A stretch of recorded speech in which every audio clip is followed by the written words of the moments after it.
بسم الله الرحمن الرحیم السلام علیکم ورحمۃ اللہ وبرکاتہ۔ امید ہے آپ تمام لوگ بخیر و عافیت ہوں گے۔ آج ہم لوگ اسباب منع صرف یعنی کوئی اسم غیر منصرف بنتا ہے تو اس غیر منصرف بننے کے پیچھے جو اسباب متحرک ہوتے ہیں، جو اسباب اس غیر منصرف کا سبب بنتے ہیں، اس پر ہم ایک بحث پڑھ رہے ہیں۔ اب تک ہم نے عجمہ تک کی بحث پڑھ لی ہے، جس میں بتایا گیا تھا کہ عجمہ ایسے علم کو کہتے ہیں جو دوسری زبان میں کیا ہو، علم ہو، اور پھر 3 حرف سے زائد ہو، یا 3 حرف سے زائد نہ ہو تو متحرک الاوسط ہو۔ اگر متحرک الاوسط نہ ہو تو دیکھا جائے گا مذکر ہے یا مؤنث۔ مذکر ہو تو منصرف پڑھیں گے، اور اگر مؤنث ہے تو ضروری طور پر کیا پڑھیں گے، غیر منصرف پڑھیں گے۔ یہ ہم لوگوں نے گزشتہ کل کے سبق میں پڑھا تھا۔ آج 2 سبب ہم لوگ پڑھیں گے، ایک جمع کا سبب پڑھیں گے اور دوسرا ترکیب کا، اور 2 سبب تنبیہ انشاءاللہ اگلے سبق کے لیے یعنی چھوڑ دیں گے۔ تو جمع کے بارے میں کہہ رہے ہیں کہ جمع جو منتہی الجموع کے وزن پر ہو۔ کس کے وزن پر ہو؟ منتہی الجموع کے وزن پر، یعنی خود ہی وضاحت کر رہے ہیں کہ منتہی الجموع کا وزن کیا ہوتا ہے، یعنی ہم کیسے پہچانیں گے کہ کوئی جمع منتہی الجموع کے وزن پر ہے، یعنی کسی چیز کی جمع بنائی گئی تو اب ہمیں کیسے معلوم چلے گا؟ مذکر سالم تو ہم پہچان لیتے ہیں کہ واحد کا وزن اس میں برقرار ہے، مؤنث سالم بھی پہچان لیتے ہیں، مؤنث ہے اور اس میں بھی واحد کا وزن برقرار ہے، لیکن منتہی الجموع کس جمع کو کہتے ہیں؟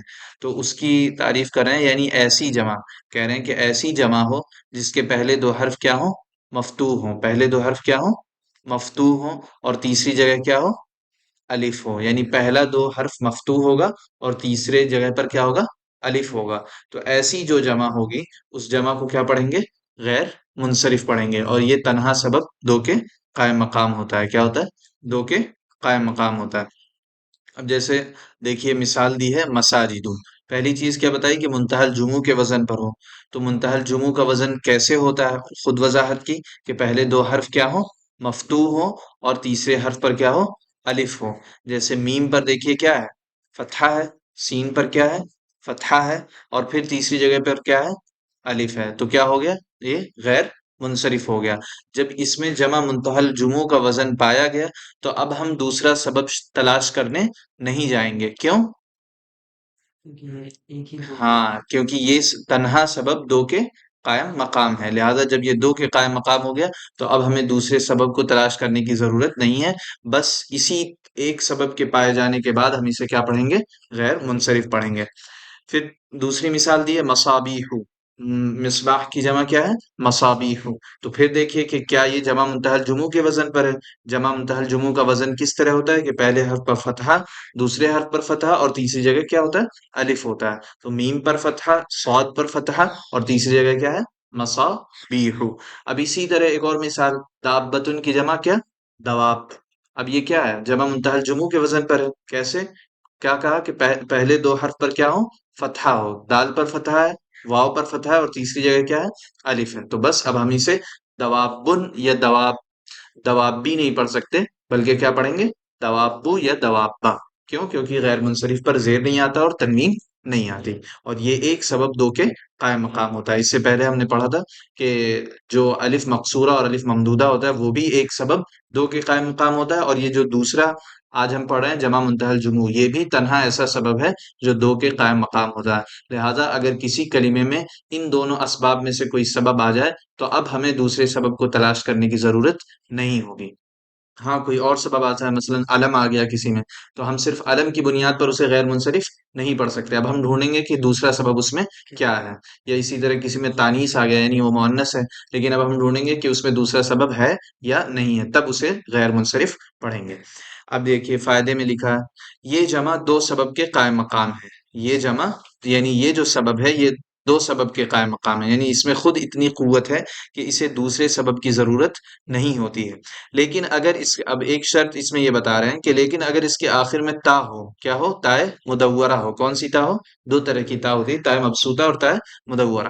کہہ رہے ہیں کہ اگر اس کے آخر میں تا ہو، جیسے سیاقلۃ و برامیکۃ، تو اب اس میں دیکھیے جمع منتہی الجموع کا وزن پایا جا رہا ہے، پہلے دو حرف پر کیا ہے؟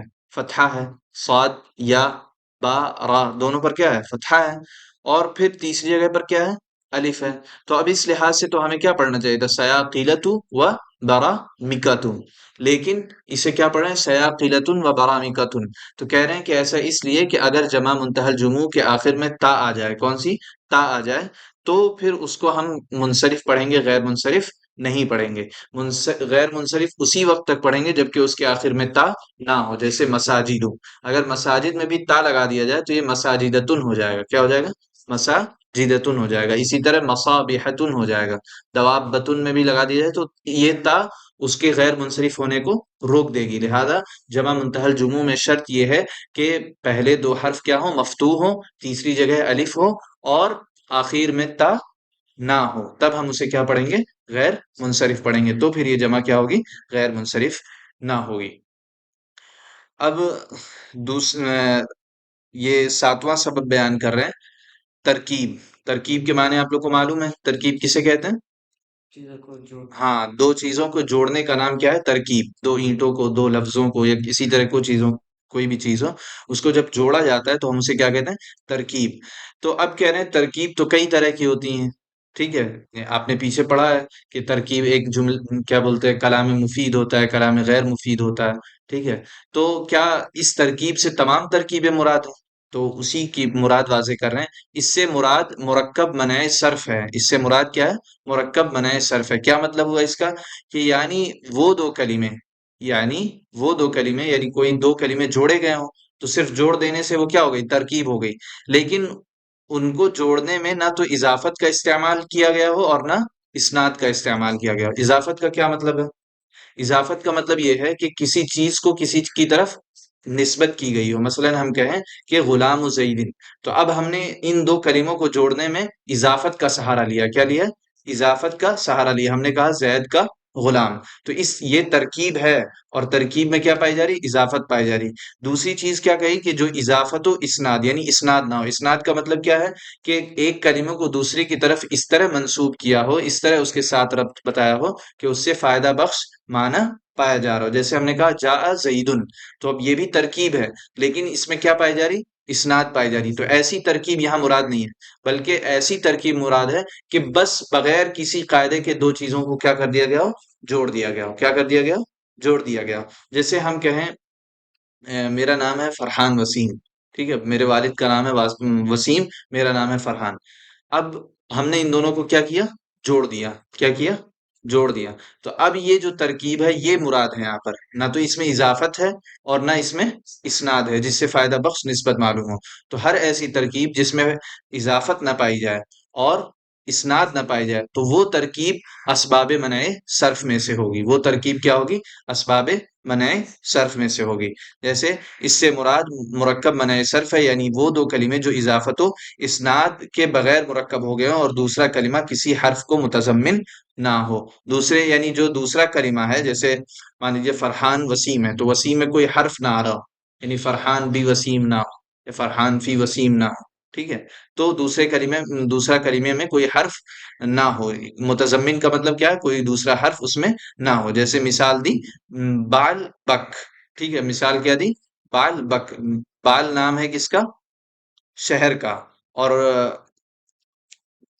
بک وہاں کا جو بال بدھ کا نام تھا، اور بک شہر کا نام تھا۔ یہاں نیچے دی ہوئی ہے واہ،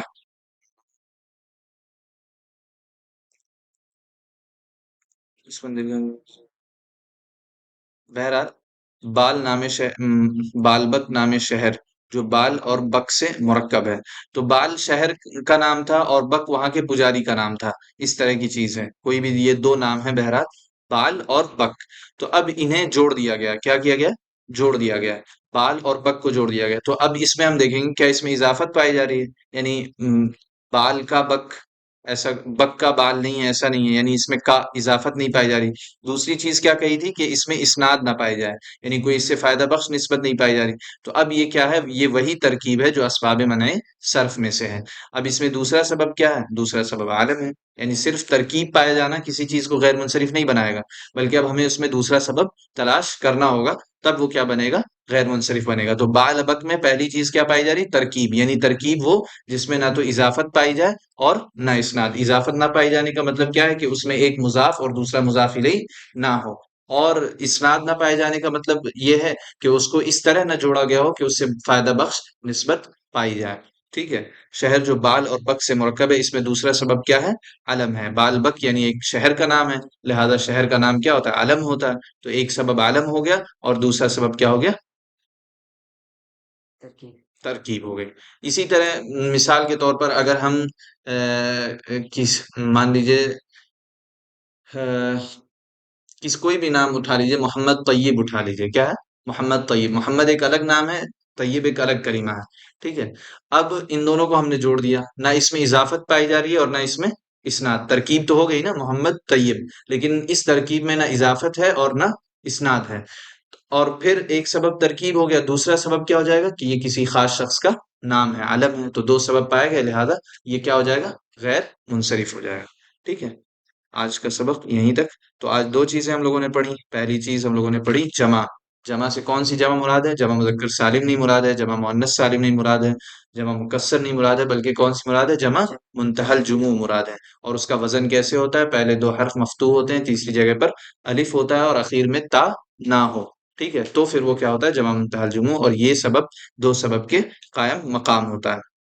پھر اس کے بعد ہم لوگوں نے دوسری چیز کیا پڑھی؟ ترکیب۔ ترکیب سے مراد یہ ہے کہ دو کلموں کو جوڑ دیا گیا ہو اس طور پر کہ نہ اس میں اضافت پائی جائے اور نہ اسناد پائی جائے۔ اضافت یعنی ایک مضاف اور دوسرا مضاف الیہ نہ ہو، اور اسناد یعنی اس کو اس طرح نہ جوڑا گیا ہو کہ اس سے فائدہ بخش نسبت پائی جا رہی ہو، ٹھیک ہے؟ تو پھر وہ کیا ہوگا؟ ترکیب کہلائے گی۔ اور ایسی ترکیب ایک سبب ہوتی ہے، اگر اس میں دوسرا سبب پایا جائے تو وہ کلمہ کیا ہو جائے گا؟ غیر منصرف ہو جائے گا۔ مثال بالبک کی دی، ٹھیک ہے؟ بالبک دو کلمے تھے جس کو بغیر اضافت اور اسناد کے جوڑ دیا گیا، تو اس میں ایک سبب ترکیب ہو گیا اور دوسرا علم ہو گیا، یہ کسی خاص شہر کا نام ہے، لہذا اسے ہم کیا پڑھیں گے؟ غیر منصرف پڑھیں گے۔ ٹھیک ہے، 7 سبب ہو گئے، 2 سبب باقی ہیں، انشاءاللہ اس کو آگے پڑھیں گے۔